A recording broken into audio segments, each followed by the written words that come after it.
नमस्कार दोस्तों, स्वागत है आपका एग्जाम बुक चैनल में। दोस्तों देखिए, आपका जो एक पेशेंस था, आपका जो एक आपने बहुत दिनों से इंतजार किया था, वो अब खत्म हो चुका है। यूपी में जो ASIM की वैकेंसी जो है वो आ चुकी है आपकी। ठीक है, क्या चीज रहेगी, क्या डिटेल रहेगी, पूरी की पूरी चीज हम इस नोटिफिकेशन से जो है क्लियर करेंगे। ठीक है, सारे डाउट्स वगैरह क्लियर करेंगे।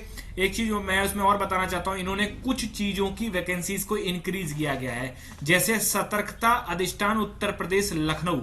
ठीक है, ये इन्होंने जो है इंक्रीज करी है। ये एक पोस्ट होती है। सतर्कता अधिष्ठान क्या होती है, क्या वर्क होता है, इसके बारे में मैं एक अलग से वीडियो बनाऊंगा। बट अभी आपको ये समझना है कि गोपनीय सहायक, लिपिक, लेखा और सतर्कता अधिष्ठान, ठीक है, इसके लिए भी वैकेंसी जो है ओपन हुई है। ठीक है, आप समझते हैं। देखिए, 295 वैकेंसी है गोपनीय सहायक की। उप निरीक्षक गोपनीय सहायक डबल स्टार लगाता है इसको, कि इसको हम CAB बोलते हैं, CA बाबू करके बोलते हैं।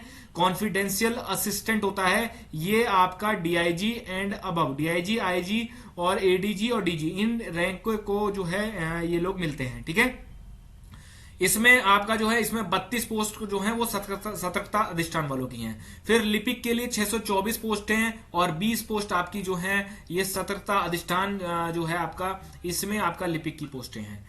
ठीक है, पुलिस सहायक उपनिरीक्षक लेखा के लिए 358 है और आपका सतर्कता अधिष्ठान के लिए कोई भी पोस्ट नहीं है। टोटल मिला के 1277 पोस्ट हैं आपका उत्तर प्रदेश पुलिस और ये सतर्कता अधिष्ठान वालों की जो है वो 52 पोस्ट हैं। अब इसमें देखते हैं कि जो गोपनीय सहायक है उसमें 121 पोस्ट जो है वो जनरल कैटेगरी की हैं। उसके बाद EWS की 29 है, SC की आपकी जो OBC की 79, SC की 61 और आपका ये ST की 5 है। फिर लिपिक के लिए 251 जनरल कैटेगरी, 62 EWS, 168 जो है अन्य OBC के लिए, 131 आपकी SC के लिए और 12 आपका जो है ST के लिए है। लेखा के लिए 145 जो है जनरल कैटेगरी की है। आर्थिक रूप से कमजोर वर्ग के लिए EWS के लिए 35 हैं, OBC के लिए 96 हैं और SC के लिए आपका 75 और ST के लिए 7। ठीक है, सिंपल सा है, कोई इसमें ज्यादा वो नहीं है। ठीक, अब ये वही दे रखा है सतर्कता अधिष्ठान के लिए गोपनीय के लिए 32 पोस्ट है, वो ऊपर मैं बता चुका हूं आपको। ठीक है, आगे बढ़ते हैं। इसमें जो है एक तरीके से ऐसा समझ लो कि श्रेणीवार वो आरक्षण टाइप का दे रखा है, इसमें कोई इतना वो नहीं है। ठीक है, अब इसमें क्या है कि भाई इसमें दे रखा है अभ्यर्थी का चयन जो होगा वो आपका कंप्यूटर टंकण आशुलिपि परीक्षा में उत्तीर्ण अभ्यर्थियों के लिखित परीक्षा में प्राप्त अंकों के श्रेष्ठता क्रम के आधार पर होगा। मतलब वही टाइपिंग और आपका स्टेनो और लिखित परीक्षा, इन तीनों के आधार पर आपका होगा। परीक्षा आप पंजीकरण आरंभ करने की तिथि 1/5 जो है आरंभ करने की तिथि है। 1/5 का मतलब क्या हो गया, मई में होगा और लगभग इसका एग्जाम आपका वही होगा अगस्त या सितंबर में इसका एग्जाम होगा, अगस्त या सितंबर में। ठीक है, इससे पहले एग्जाम होने का कोई चांस नहीं है। बहुत ही अच्छी वैकेंसी है, मैं कहता हूं इसको भी आपको जरूर ट्राई करना। ठीक है, उसके बाद 400 रुपए शुल्क रहेगा। ठीक है, राष्ट्रीय अर्हताएं वगैरह, ये राष्ट्रीय था वो इंडियन वगैरह होना चाहिए। जो मेन मुद्दा ये है वो कि अभी है शैक्षणिक अर्हता जो है गोपनीय सहायक के लिए। शैक्षणिक अर्हता गोपनीय सहायक के लिए क्या है कि भाई आपके पास ग्रेजुएशन की डिग्री होनी चाहिए और ग्रेजुएशन की डिग्री आपके पास हाथ में होनी चाहिए जब आप 1/5 से पहले और आपके पास 25 शब्द प्रति मिनट की गति से आप हिंदी टंकण, मतलब हिंदी की टाइपिंग करते हो और 30 शब्द कम से कम आप इंग्लिश की, हिंदी और इंग्लिश इसमें दोनों की दोनों जो है टाइपिंग है, याद रखना दोनों आपको करनी पड़ेंगी। और 80 शब्द प्रति मिनट जो है वो आपका आशुलिपि मतलब शॉर्ट हैंड आपको आनी चाहिए। उसके बाद ये कह रहे हैं कि भाई आपके पास जो है नाइलेट नीलिट सोसाइटी से पूर्व में जिसको डोएक बोला जाता था, O लेवल की आपको उत्तीर्ण आपके पास O लेवल का होना चाहिए अथवा सरकार द्वारा समकक्ष अर्हताएं। अब याद करिए पहले एक अर्हताएं आई थी, ठीक है, उनको देखिए आप अगर एलिजिबल हैं, O लेवल नहीं है तब भी अगर आपके पास कोई 1 साल का सर्टिफिकेट है। अब बार बार आप कमेंट करके ये मत पूछना, मैं वीडियो बना चुका हूं, आप साइट पे जाके देख लीजिए। बाकी मैं टेलीग्राम ग्रुप डिस्क्रिप्शन में आप जाके वहां पर जो है मैं उसको PDF को डाल दूंगा जो समकक्ष है। उसके लिए भाई लिपिक के लिए क्या है, लिपिक के लिए भाई आपके पास ग्रेजुएशन की डिग्री होनी चाहिए, 25 शब्द आपको प्रति मिनट हिंदी में और 30 शब्द आपको इंग्लिश में आने चाहिए और O लेवल या उसके समकक्ष कोई डिग्री होनी चाहिए। लेखा के लिए क्या है कि लेखा के लिए भाई आपको जो है वाणिज्य में, कॉमर्स में आपके पास जो है स्नातक की डिग्री होनी चाहिए आपके पास, कॉमर्स से आपने जो है ग्रेजुएशन किया हो, 15 शब्द प्रति मिनट आपको हिंदी की आपको टाइपिंग आती हो। और वही ओ लेवल इसमें भी आपका जरूरी है, या फिर ओ लेवल के बराबर आपको कोई भी अगर सर्टिफिकेट हो आपके पास 1 साल का। इसमें कह रहे हैं कि भाई सीधी सी बात है कि अपियरिंग अभ्यर्थी आप पात्र नहीं होंगे। अपियरिंग मतलब जो ग्रेजुएशन कर रहे हैं या फाइनल ईयर में वो पात्र नहीं होंगे, ठीक है। आपके हाथ में बकायदा प्रमाण पत्र अंक तालिका जो है वो आ जानी चाहिए। पंजीकरण की अंतिम तिथि मतलब 31 मई तक आपके हाथ में जो है मार्कशीट आपकी आ जानी चाहिए फाइनल ईयर की। उसके बाद है आपका अधिमानी अर्थ है, इसमें कोई इशू नहीं है, ठीक है। अब देखिए इसमें क्या दिया है, इसमें दिया है कि आयु में दिया है कि 1/7/2021 को वही वाली जो यूपीएसआई में डाली है वही इसमें डाली है। 1/7/2021 तक आपकी जो है एज एक जो है आपकी 28 साल आपकी हो गई हो, 28 साल से अंदर ही अंदर होगा आपकी, ठीक है। और इसमें वही छूट आपकी SC ST OBC के लिए 5-5 साल, भूतपूर्व सैनिक के लिए 3 साल और आपका उत्तर प्रदेश कर्मी के लिए 5 साल, ठीक है। अब नीचे चलते हैं, उसके बाद देखते हैं कि चरित्र में आपका कुछ नहीं है, वैवाहिक स्थिति में कोई इशू नहीं है, ठीक है। शारीरिक स्वास्थ्य वगैरह नॉर्मल होना चाहिए इसमें। भर्ती की प्रक्रिया क्या है, भर्ती की प्रक्रिया देखिए ऐसा है कि इसमें सामान्य हिंदी और कंप्यूटर के 100 नंबर के क्वेश्चन आएंगे, और आपका सामान्य जानकारी मतलब GS आपकी 100 नंबर की है। आपका मैथ और रीजनिंग जो मिला के क्वेश्चन आते हैं वो 100 के हैं, और मानसिक अभिरुचि परीक्षा और ये भी आपकी 100 की है। जो यूपीएसआई वाले तैयारी बंदे कर रहे हैं उनके लिए ये बस इसमें ये है कि जैसे मान लीजिए अगर इसमें 40 क्वेश्चन आते हैं तो 40 क्वेश्चनों में से जो सामान्य हिंदी के 20 होते हैं और 20 कंप्यूटर के होते हैं, तो इतना ये आपको सोच के इसको थोड़ा सा देख के चलना पड़ेगा, ठीक है। उसके बाद वही है कि इसमें बोला गया है कि भाई 35% जो है प्रत्येक विषय में और कुल 40%, जैसे यूपीएसआई में 50% है लेकिन इसमें 40% दिया गया है कि 40% ओवरऑल और 35% जो है आपको हर एक सेक्शन में, 35% हर एक सेक्शन में आपको लाने जरूरी है, ठीक है। उसके बाद भाई आपका जो अभिलेखों की समीक्षा शारीरिक मानक परीक्षा जो है ये आपका होना चाहिए। इसमें कोई इतना बड़ा इशू नहीं है। इसमें देखिए सामान्य जनरल OBC SC के लिए 163 सेंटीमीटर हाइट मांगी है, तो 163 सेंटीमीटर वाले इसमें जा सकते हैं, और ST के लिए 156 मांगी है, ठीक है। और सीना तो वही है आपका, ठीक है, 77-82 होना चाहिए आपका, 5 सेंटीमीटर का फुला होना चाहिए। महिलाओं के लिए 150 सेंटीमीटर हाइट मांगी है, ठीक है, जनरल OBC SC की भी, और जो ST के लिए है उनके लिए 145 मांगी है। वजन 40 किलो से कम नहीं होना चाहिए, ठीक है। टंकण आशुलिपि परीक्षा वगैरह ये सब जो है आपका जब रिटिन क्वालिफाई कर लोगे तब आपका ये चीज करवाई जाएगी आपसे, ठीक है। अंतिम चयन जो होगा वो आपका रिटिन के आधार पर होगा, ठीक है, रिटिन के आधार पर। इसमें आपके जो चूंकि क्वालिफाइड होता है आपका जो शॉर्टेड वगैरह होता है, क्वालिफाई होता है, तो लिखित परीक्षा में प्राप्त प्रसामान्यीकरण मतलब नॉर्मलाइज्ड मार्क्स जो होंगे उनके आधार पर जो है आपको आपका चयन होगा इसमें, ठीक है। चिकित्सा परीक्षा वगैरह ये सब कुछ नहीं है इसमें, रनिंग नहीं है। आप याद रखना कि आपकी इसको चीज को ध्यान रखना कि इसमें जो है किसी प्रकार का आपका कोई भी फिजिकल नहीं है, इसमें फिजिकल नहीं है, ठीक। तो ये सब चीजें कोई हमारे काम की नहीं है, ठीक है। आगे बढ़ते हैं।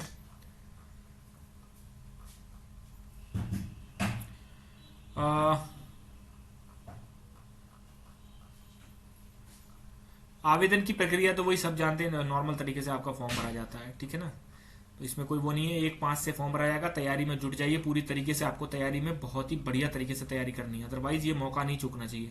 ये आपका सामान्य हिंदी और ये 100 अंक का है, ये आपका सिलेबस दे दिया है, ठीक है। कंप्यूटर ज्ञान, कंप्यूटर नॉलेज जो है ये आपको होना चाहिए, ठीक है ना। ये चीजें आपकी सारी की सारी हैं, ठीक। देखिए GS के लिए GS और कंप्यूटर के लिए GS और कंप्यूटर के लिए जो है एक हम लोग बैच लॉन्च कर देंगे, ठीक है। इसको आज जैसे 23 तारीख हो गई तो लगभग 1 अप्रैल से बैच लॉन्च कर देंगे, तो आपका जो है आप इसमें एनरोल करा सकते हैं, ठीक है। नंबर मैं आपको बता देता हूं, नंबर जिन पे आपको कांटेक्ट करना है ACIM के लिए 9760657784, ठीक है। ये थोड़ा सा वर्क नहीं कर रहा है, ठीक है। 9760657784 इस नंबर पे आप कांटेक्ट कर सकते हैं for GS and computer paid course, ठीक है। ये आपका पूरा कंप्यूटर का कोर्स है। इसमें लगभग आप ये समझ लीजिए कि बेसिक कंप्यूटर नॉलेज जितना O लेवल का कोर्स है ना वो आपको इसमें करना पड़ेगा। सीधी बात मैं आपको बता दूं, ठीक है। 20 क्वेश्चन है, 20 क्वेश्चन आपके आएंगे, 20 क्वेश्चन में कम से कम आपको 18 क्वेश्चन तो करने पड़ेंगे, ठीक है। उसके बाद GS वगैरह का तो सिंपल वही है, GS में सब कुछ आता है। बाकी इसमें जो है न्यूमेरिकल एबिलिटी मतलब जो आपका आपका जो एक तरीके से ऐसा समझ लो कि मैथ है, तो मैथ में इन्होंने क्या करा है कि मैथ में वो नहीं है आपका एडवांस मैथ इन्होंने नहीं डाली है इसमें, ठीक है ना। तो मैथ में सिंपल सा है लेकिन वेटेज है पूरा पूरा, तो आपको मैथ भी अच्छी तरह करनी पड़ेगी। फिर उसके बाद जीएस का है, जीएस का सेम सिलेबस है यूपीएसआई की तरह, ठीक है। तो जेल वार्डन के आप पेपर देख लीजिए। अब जैसे ये है आपके जो है समकक्ष, समकक्षता क्या है? समकक्षता भाई ये है कि आपको जो है अगर आपके पास बीएससी कंप्यूटर साइंस है तो आप इसमें बैठ सकते हैं, ठीक है, कोई दिक्कत नहीं। अगर आपके पास बीएससी कंप्यूटर साइंस है तो आप बैठ सकते हैं। और बीएससी में कंप्यूटर साइंस 1 वर्ष तक है, ओ लेवल भी 1 वर्ष का कोर्स है। तो अगर जैसे बीएससी में है, बीएससी में होता है ना 3 साल की होती है, तो अगर 1 साल आपके पास कंप्यूटर कोर्स रहा है तो आप जो है इसको एलिजिबल है, आप भर सकते हैं। बीएससी कंप्यूटर एप्लीकेशन, ठीक है, उसमें आप भर सकते। ओ लेवल के ऊपर का मतलब है कि आप इसमें एलिजिबल हैं, ठीक है। उसके बाद है बीएससी में कंप्यूटर एप्लीकेशन 1 वर्ष तक है, ओ लेवल भी 1 वर्ष का कोर्स है, तो आप जो है इसमें भर सकते हैं। Bachelor of business administration O level के समकक्ष नहीं है, ठीक है। तो बीबीए का जो एग्जाम बीबीए जो होता है वो आपका ओ लेवल के समकक्ष नहीं है, तो आप इसमें नहीं भर सकते। अगर बीबीए के साथ आपने अलग से ओ लेवल का सर्टिफिकेट ले रखा तो आप एलिजिबल हैं। बीएससी आईटी ओ लेवल से ऊपर है, तो इसका मतलब आप एलिजिबल हैं। बीएससी आईटी वाले एलिजिबल हैं इसमें। Certificate course in application computer application will be of 6 months, ठीक है। जैसे आप इसमें लिखा हुआ है कि 6 महीने का आपके पास अगर certificate course in computer application है तो वो ओ लेवल के समकक्ष नहीं है। इसका मतलब आप फॉर्म नहीं भर पाओगे अगर आपके पास सीसीए का सर्टिफिकेट है, ठीक है। मैं यहाँ बार बार बता दे रहा हूँ आपको कि ओ लेवल, अगर जैसे मान लीजिए आपने कोई भी बीए बीएससी कुछ भी कर रखा है और साथ में ओ लेवल का अलग से ले रखा है तो आप एलिजिबल हैं। ये वो कोर्सेज हैं कि जो ग्रेजुएशन में ही मान लीजिए आपके पास कंप्यूटर साइंस 1 साल के लिए रहा, उसके बाद आपने छोड़ दिया तो आप एलिजिबल हैं। आईटीआई से 72 सप्ताह का कंप्यूटर का कोर्स जो है वो उसमें आप एलिजिबल हो जाते हैं। आईटीआई से अगर आपने 52 सप्ताह का कोर्स कर रखा है। MSc from IIT O level के काफी अच्छी डिग्री है तो आप एलिजिबल हैं, ठीक है। यूपी इलेक्ट्रॉनिक्स ओ लेवल के समकक्ष है, ठीक है। हाँ बिल्कुल, यह कोर्स 1 साल का है तो आप इसके भी समकक्ष हैं। किसी प्राइवेट संस्थान से कंप्यूटर एप्लीकेशन किया हुआ ओ लेवल के समकक्ष है। देखिए ये यदि ये प्रमाण पत्र जो सर्टिफिकेट होगा वो कोई board, university, UGC, AICTE, IGNOU, NIELIT से, ठीक है, इससे अगर उनको जो है उनको मान्यता प्राप्त है उन संस्थानों को तो वो एलिजिबल है। किसी प्राइवेट संस्थान से अगर आप डीओपी, पीडीजीसीए, ये सब ये जितने भी आपके दे रखे हैं अगर इनके आपके हैं तो वही वाली सीन है कि अगर ये संस्थान प्राइवेट संस्थान अगर यूनिवर्सिटी से या किसी बोर्ड से, यूजीसी से अगर ये संबद्ध हैं या उनको मान्यता प्राप्त है तो आप ले सकते हैं। क्या किसी प्राइवेट संस्थान से ओ लेवल किया हुआ है तो मान्य है? फिर वही वाली कहानी आ जाती है कि अगर ये जो है रजिस्टर्ड है नाइलेट से या इग्नू से या एआईसीटी से तो ये मान्य हो जाती है। क्या किसी प्राइवेट संस्थान से पीजीडीसीए मान्य है? तो पीजीडीसीए वही वाली बात है कि अगर ये जो आपका इंस्टीट्यूट है जहां से आपने किया है अगर वो रजिस्टर्ड है board, university, UGC, AICTE, IGNOU, annihilate में तो वो मान्य हो जाता है, ठीक है। क्या किसी प्राइवेट संस्थान से 1 वर्ष या उससे अधिक अवधि का परंतु कोर्स किया गया है 3 वर्ष से कम अवधि का है तो वो मान्य है।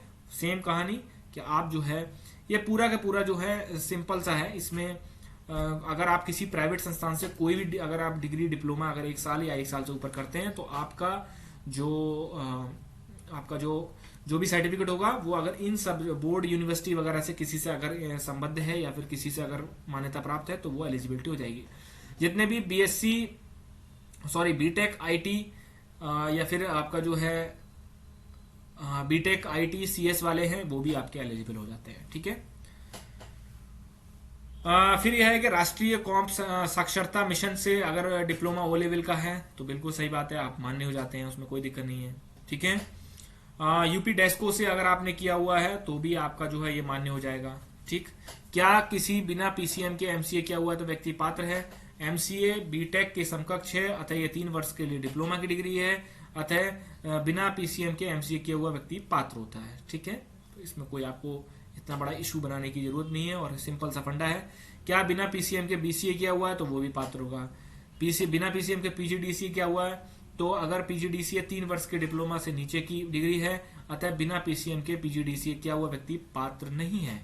ये देखिए इन्होंने साफ लिख दिया कि अगर आपके पास पीसीएम नहीं है और आपने पीजीडीसीए कर रखा है तो आप एलिजिबिलिटी नहीं रखते हैं। क्या किसी बिना पीसीएम के ए लेवल किया हुआ व्यक्ति पात्र है तो वो पात्र हो जाएगा, ठीक है।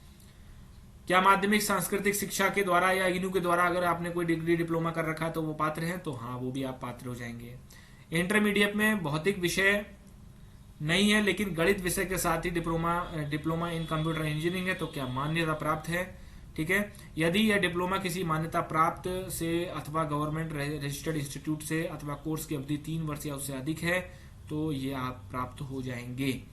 तो दोस्तों ये आपका हो गया पूरा के पूरा। तो जो लोग, ठीक है, तो जो लोग आपका जो है देखिए इसमें कहीं भी इस तरीके की चीजें नहीं दी है कि आपके पास अगर बीटेक की कोई डिग्री है, जैसे बीटेक सीएस और आईटी वाले तो एलिजिबल हो जाएंगे, लेकिन इसमें कहीं ये नहीं दे रखा है इन्होंने कि बीटेक, क्योंकि क्या होता है कि बीटेक में फर्स्ट ईयर सभी लोग कंप्यूटर पढ़ते हैं, लेकिन ऐसा कहीं नहीं दिया हुआ है। तो बीटेक सीएस और आईटी वाले ही इसमें भर सकते हैं। अदरवाइज आप मेल डाल के भर्ती बोर्ड में पूछ सकते हैं या आप सीधे फोन मिला के भर्ती बोर्ड में पूछ सकते हैं। अदरवाइज आप थोड़े दिनों रुक जाइए, मैं खुद ही पूछ के आप लोगों को इस चीज के बारे में क्लियर कर दूंगा। तो लग जाइए पूरी तरीके से, ठीक है। 1 अप्रैल से हम लोग जो है इसका बैच को लॉन्च कर देंगे आपका ACIM के लिए, ठीक है। असिस्टेंट सब इंस्पेक्टर मिनिस्ट्रियल, बहुत ही अच्छी पोस्ट, बहुत ही बढ़िया पोस्ट। लगभग अगस्त या सितंबर के करीब इसका एग्जाम होगा। तो खुले दिमाग से पूरी के पूरे आप जो लोग अपनी क्षमता से इस एग्जाम की तैयारी करिए, क्योंकि ये एग्जाम ऐसा है कि आपको कहीं लाठी लेके खड़े नहीं होना है, कहीं रातों में आपको ड्यूटी नहीं देनी है। ऑफिशियल जॉब है 10 to 5 की, ऑफिसर्स के आप करीब रहेंगे, ऑफिस की जॉब करेंगे। किसी प्रकार की लॉ एंड ऑर्डर की आपकी इसकी जॉब नहीं है ये, इसीलिए इसमें कोई भी फिजिकल या दौड़ वगैरह नहीं है, ठीक है। तो कोई लड़की हो या लड़का, आप लोग अगर एलिजिबल हैं तो तैयारी करिए। अगर आपको वर्दी पहननी है लेकिन आपको पब्लिक डीलिंग या पब्लिक ऑर्डर नहीं करना है, आपको जो है सिंपल लाइफ जीनी है 10 to 5 की, तो आप नौकरी के लिए तैयारी कर सकते हैं, ठीक है। धन्यवाद।